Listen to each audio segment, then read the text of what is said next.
শীতের সকালে ঘুম থেকে উঠতে কিন্তু একটু বিরক্ত লাগে। তো যাই হোক, বিরক্ত লাগলে তো আর চলবে না। সকালের সমস্ত রান্নাবান্না রয়েছে। আপনাদের দাদাভাই যেহেতু ডিউটিতে যাবে, শিনু যাবে স্কুলে, সেজন্য আমাকে রান্নাটা কিন্তু খুব সকাল সকালই করে নিতে হয়। তো দেখুন, রান্নাঘরে চলে এসেছি, আর এদিকে কিন্তু আমি রান্না বসিয়েও দিয়েছি অলরেডি। আর আজকে করব ভোলা মাছের ঝাল, আর এর সঙ্গে থাকবে বেগুন ভাজা।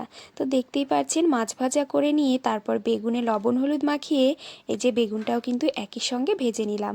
তো যেহেতু সকালে অল্প সময়ের রান্না, সেই জন্য ঝটপট করে যে রান্নাটা হয় সেটাই বসিয়ে দিই। তো তারপর এই যে বাটিতে নিয়ে নিয়েছি আদা রসুন আর কাঁচা লঙ্কা বাটা।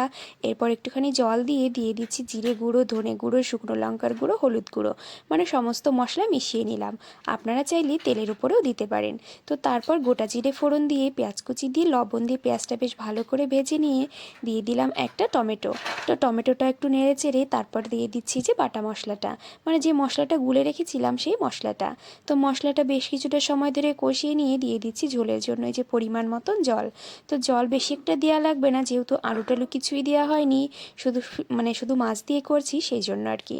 তো তারপর ঝোলে জাল উঠে গেলে মাছ দিয়ে একটা কাঁচা লঙ্কা আর উপর থেকে একটু ধনেপাতা ছড়িয়ে ঢাকা দিয়ে কিছুটা সময় কিন্তু এই যে ফুটিয়ে নিয়েছি। তো নামানোর আগে উপর থেকে একটু গরম মশলার গুঁড়ো ছড়িয়ে দিয়েছি। আর এখানে কিন্তু আমার ভোলা মাছের ঝাল একদম রেডি হয়ে গেছে। রান্না কমপ্লিট।